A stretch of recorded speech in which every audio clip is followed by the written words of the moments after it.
Welcome to the LoJo Show. Thank you for joining us. We are habitually complacent. Marbaloni has a second name. It's M-A-Y-E-R. What?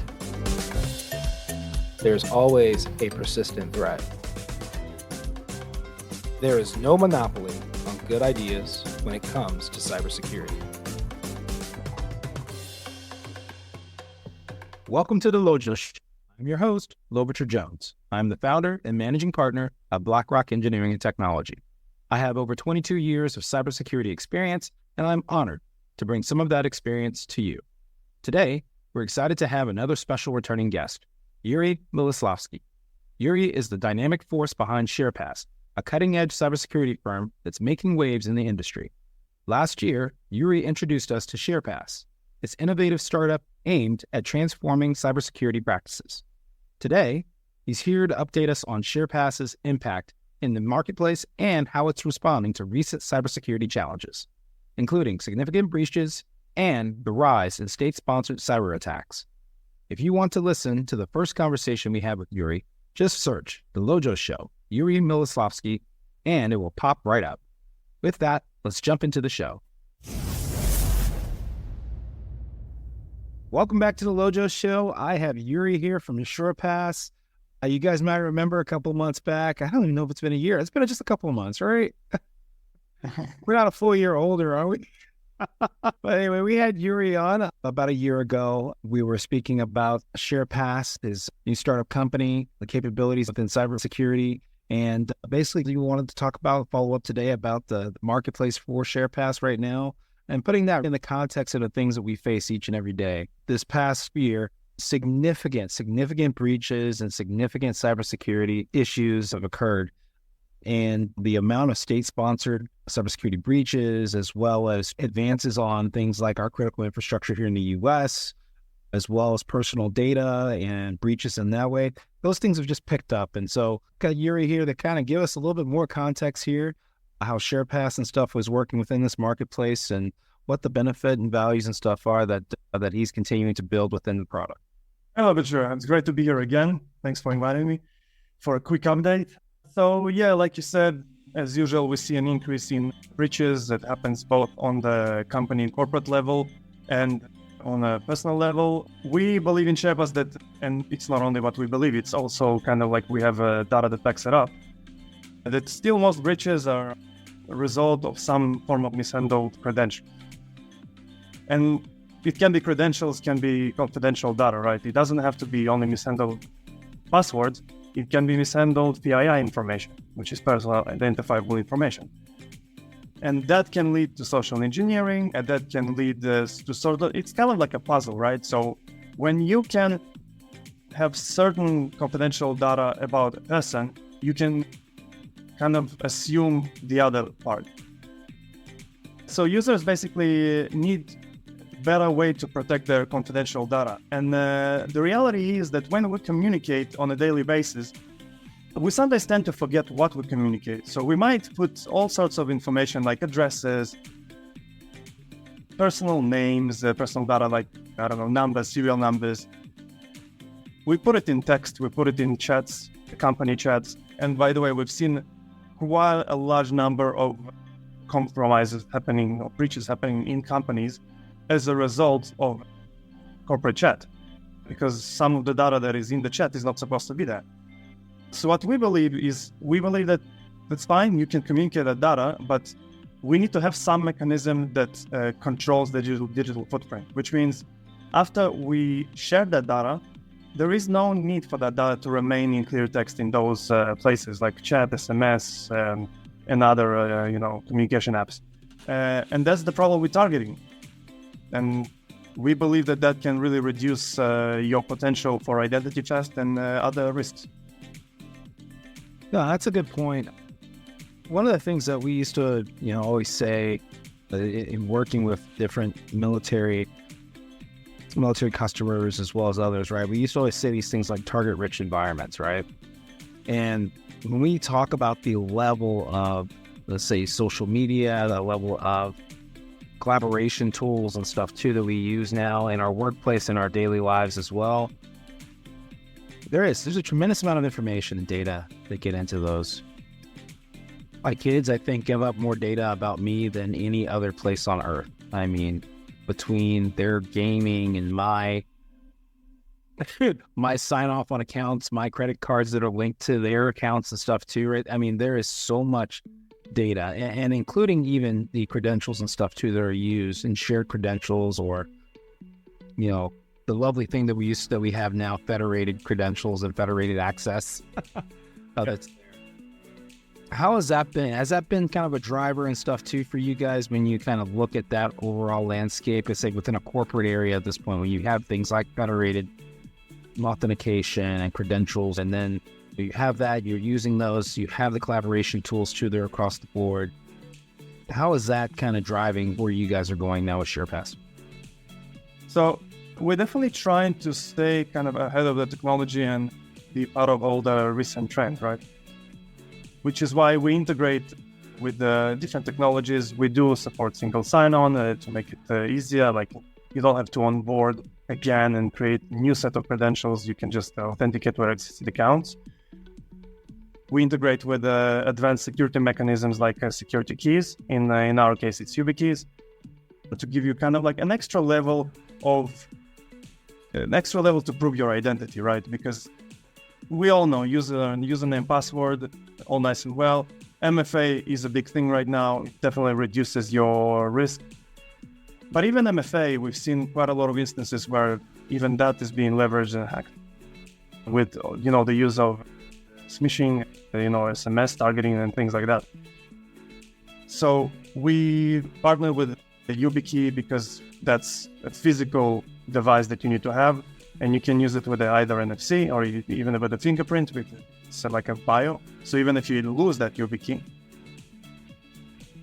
So we're definitely trying to incorporate the latest technologies to make it both secure and seamless, because, passwords, they're complex.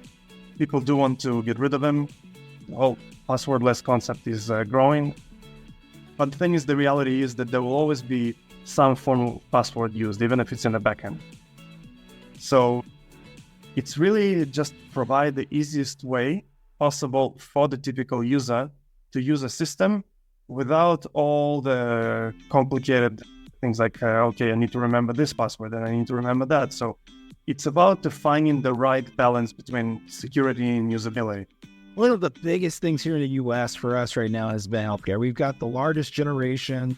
They're all getting into their 70s and, moving down the line and stuff here.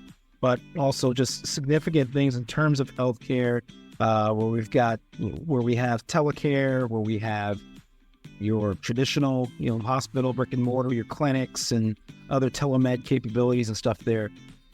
Recently, you guys have been working in healthcare. Tell us about kind of the cases that you guys are, kind of the demand that you're seeing in that industry right now for SharePass and what it does and what your value proposition is. So healthcare is a huge industry in every country, whether if it's healthcare like aged care or any specific healthcare, but it's just a huge industry. And it will always remain this way because, healthcare. And we found ourselves targeting more and more of that industry. And the reason is because it is a very professional industry on one hand, but on the other hand, when it comes to knowledge of cybersecurity and knowledge of IT systems, that's where sometimes those industries fall a little bit short, because they have a job to do, whether if it's doctors, nurses, or really majority of people who work in healthcare. And there is a tendency, there is an urgency in that job, and you just need to do things fast and respond quick and provide the best service. But at the same time, sometimes cybersecurity gets neglected. And as a result, those industries are being targeted. Now, those industries, they keep a lot of confidential data about their users, and they're liable for that data. So we already working with a couple of healthcare organizations, and what we provide is we give them the facility to communicate data easily, but in an encrypted way, which means they can communicate, for example, patient confidential data, and that data, once it's been communicated to the patient or to whoever party needs to receive that data, that data essentially is being destroyed. It's being wiped off the servers. It's being wiped off every basically channel it went through. And that really safeguards that information for them. So basically reduces the potential risk, basically eliminates it if it's used correctly. So the context of the conversation can be kept while the confidential data within that conversation is being encrypted and then discarded. And that gives the ability to really keep using the software they're using, whether if it's, Teams, company, corporate chat, even SMS. And they can still use that, that system. They do not need to now get training how to use another system, another communication system. We kind of like coming on top of existing solutions. And okay, because things are real time and because things are moving at the speed of sound and people are always concerned about safety and life, right? Yeah. Security actually takes third in healthcare. All right. It actually takes third, but it's becoming the biggest target.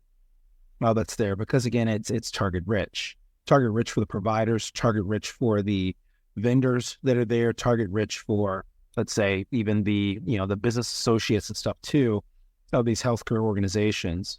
So we talk about, the patient or potential patients and stuff from there, but, looking at all of the communications that's within a healthcare organization, whether it's a hospital, and in particular a hospital, you've got guest networks, you've got chat, you've got communications and stuff that's going on the guest networks, right? That's there. Yeah. You have nurse call networks and stuff too, where you've got devices that are tracking nurses throughout the hospital or throughout the facility. They wash their hands when they were visiting Mr. Jones that was there, having a diabetic coma. Yeah.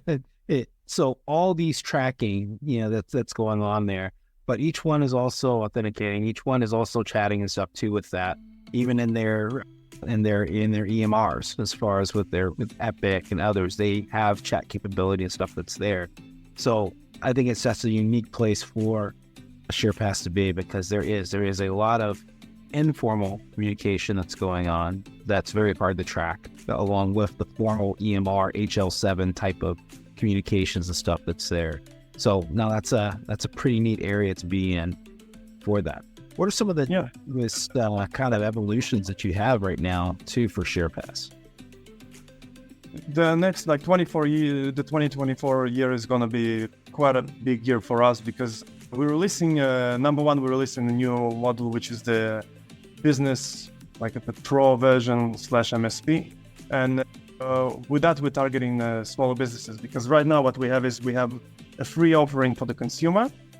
We have the enterprise platform, and we kind of don't have anything in the middle. So we're releasing the pro / MSP version. So it's for service providers, for smaller businesses, and that will give them the ability to use that system as well.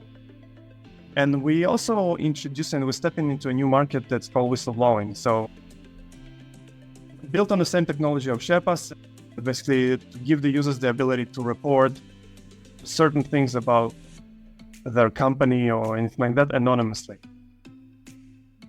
And we know a number of platforms exist already, but because we're dealing with secure communication, we think whistleblowing feature would be like another great feature to have.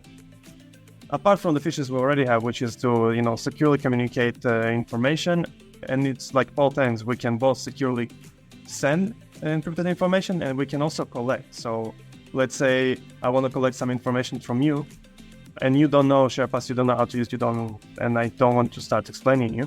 I can simply send you a link. You can put that information in the link. The moment you click OK, I receive that information encrypted. So it's kind of like a two-way secure communication channel. And we really want to position ourselves as like the default go-to when it comes to communicating any data which is confidential.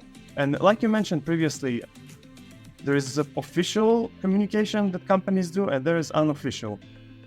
And what we tend to find is a lot of information that is actually not supposed to be communicated in a clear text is communicated in the unofficial channels. That's kind of like the low-hanging fruits for us. This is exactly where we want to come in, because sometimes a certain data can be classified as not confidential or not sensitive.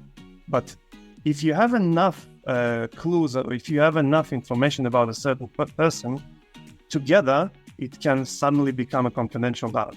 Yeah, certainly. Yeah, that aggregation of information and data and stuff becomes a significant, actually, treasure trove, that's there. One of the things that we, do on a regular basis is, from an executive standpoint, we do an assessment of, a threat assessment ourselves, right? To see, okay, where is all this data about us up there? It's eye-opening. It's eye-opening in where and how you can find information. And it's eye-opening in how cheap you can buy my information out there. And then, from there, there's also, there's always a little skeleton or two that's sitting in the closet in terms of credentials that have been used before that's there. And it's mind-boggling when you look and see kind of on what your footprint is, your digital footprint and stuff is. And hey, you just need just one little bit more of information to know exactly what to do. Like maybe that's my mother's maiden name, right? Or, just little things like that of that nature to be able to cross-reference. And that's probably the biggest thing today, is being able to cross-reference data that's already stored and available to people, online, whether that's dark web or you've gone out and specifically bought it as a service, right? From that versus information that allows you access to more sensitive things. And SMS itself, clear text, the stuff too, and the tools and things that we use is very, not, I don't want to say dangerous, but it's vulnerable. It is. When it's high volumes, then, you can kind of collect those small pieces of data, and then out of a sudden you have here something which is much more valuable. And, with the AI coming in, can you imagine like doing, cross-reference of your data with AI? It can pretty much build your profile out of all the data that it's available publicly. Then out of a sudden, something which is not sensitive and now becomes sensitive. And that's the reality we're in. So for me, like every time I communicate something which is even slightly may look to me as confidential, I just, encrypt that data. I'm saying, okay, I need to pass that data. But the moment it's being used, I really don't see any purpose of that data than to stay there, to be logged there. I need that data to be gone the moment it's being used. That's what it is, like digital footprint. We cannot completely eliminate it, but I think we all need to be much more serious about controlling it. Like we need to literally sit down and kind of just put use cases in our head. Okay, so I'm sharing this and that with that. What happens if that data reaches the wrong hands? Does it pose any risk? And you need to constantly ask yourself that every time you put your information online, every time you click on things. There is a big element here, which is user training, right? It's not having solutions and software, it's all nice and well, but the element of training is crucial. Like you always need to explain users, what is this for? Like, why are we doing SharePass? Like, what does it give users? Because it's like, even though it's very easy to use, they're like, why would we use that if we're already using the way we do? And it's about explaining to users the risk, because people tend to think, oh, I don't communicate passwords. And I'm like, yeah, that's good. You shouldn't. But it's not only passwords. When we're talking about confidential, passwords is just one element. It can be, like I said, any element which has to do anything with your identity. Sometimes your address, right? I'm sending my address somewhere to somebody. I don't necessarily need it to be available in that specific tool that I send it in. So I would encrypt it. So later on, it's no longer going to be there. So I just, reduced my digital footprint by 1. Now imagine you do it every day. So across a year, you encrypted, 1,000 items about yourself, which has to do something with your identity. It's 1,000 items that's not accessible now online. So it can only benefit you. So Yuri also has a background in managed security services, as a managed security services provider. And so in that, I think one of the nuggets that's there is, bringing in some of his perspective on, let's say, some of the latest, not just vulnerabilities, but some of the latest breaches and stuff too that are out there. So from an MSSP standpoint, what has been really kind of your I would say, busy area over the last, let's say, 2 months here? What's really been keeping you kind of up at night? Yeah, so user training, that's the main part. Like I said, that's, I think, most crucial part in cybersecurity, because you can have the best tools and best policies, but when you have the user factor and the user does it, not purposely, but because lack of knowledge and understanding, and without understanding what could be the impact on the business because of such a small mistake, I think user training is critical. What to open, what not to open, what sort of risks are there. Now, they don't need to be security experts, but they do need to understand basic fundamentals. And the simple fact is, today, there is no job that doesn't involve a computer. Well, there are, but it's very minimal. So it's like, in the past, we all used them and it was completely fine. But yeah, the more systems now we have, the more reliance we have on those systems. And to protect those systems, we need to educate users. That's the most critical part. And yeah, that's what we've been busy with our clients. And we constantly talking about those topics. We're constantly talking about how we can mitigate them, what we can do to reduce the risk. But the risk is always there. The reality is that the risk is always there, and we always need to stay kind of aware of latest developments and what tools are there for us that can help us achieving that goal. Yeah, that is an interesting intersection into what we spend a lot of our time with in security now. For instance, I've got a BMW X7. The car is designed for me to stay safe in an accident, to go really fast when I want to go really fast, and to preferably not let me get into an accident. But it still can't stop me from being stupid. It can't stop me from taking it out and, as I'm parking, I forget that I'm, parking, maybe eating a bag of chips, and I run into the wall, under that. That has not happened, by the way, in a parking garage. But it does, and it can happen. And that awareness is something that, even the best innovators and stuff out there can't prevent, right? Is where we get sidetracked. We all have an attention span that's low. We all want to concentrate on what's important to us. In a healthcare facility, it's life and safety, right? That is fundamentally the most important thing, right? If we're talking power and utilities industry there, whether you're a operator or a linesman or so from that, it's important that transmission and distribution of electricity is important so that people can still use their modern, feature comforts, right, that's out there. But being able to hear from you and from your side, from a product standpoint, and then also from a service provider standpoint, that the important part is education and training and stuff too for those folks. That's, to me, is the clear short path to trying to be successful in this area, because no matter how much innovation we put out there, we still have that element, right? And it's not because we're stupid. It's just because we concentrate on other things that are more important to us at that moment and at that time. And give up, on security for convenience. Like, we all looking for convenient ways to achieve our tasks, and that's normal. Like, we all have a job to do. Yeah. By doing that, we're giving up on a very important element, which is the security. And we always need to weigh, like, okay, what is the benefit of me doing my work quickly, or me doing it properly and kind of paying attention to the security part of it and not compromising the business. Kind of like always something you need to think about in every business, starting from small all the way up to corporate. It's just the whole difference is the risk, right? The risk is just higher / lower, it depends on the business. And it's interesting that you mentioned cars, because recently that has been, like, it was revealed that they are very unsecure in terms of cybersecurity. Like, the more advanced they are, well, they pack a lot of technologies now in cars. It's basically a computer with wheels. And there's been a lot of breaches with cars. You think about it into the future with the self-driving cars. If somebody hacks into your car and drives you somewhere where you don't want to go, it sounds like a bit of a problem. Yeah, even in that space where, it's like you think about it, it's just a car. There is a big element of cybersecurity with cars now.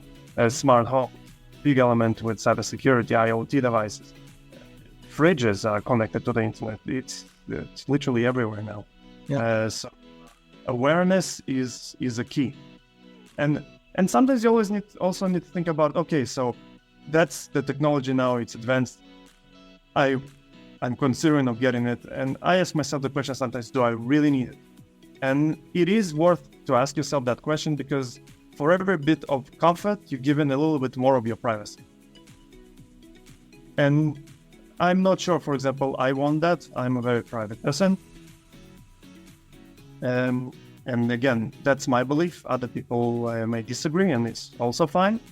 But it's worth sometimes thinking about it and kind of like putting that scenario in your head and think, okay, so what happens if everything I say around my own house is being listened to or recorded by something? Is that a problem? For me personally, it is. For somebody else, I have friends who are saying, we don't see a problem with that, which is also fine. But this is where, privacy comes in. This is why we have all sorts of different privacy acts and that. Yeah. So hopefully, we manage to contribute to the privacy industry, because we think it's still very important.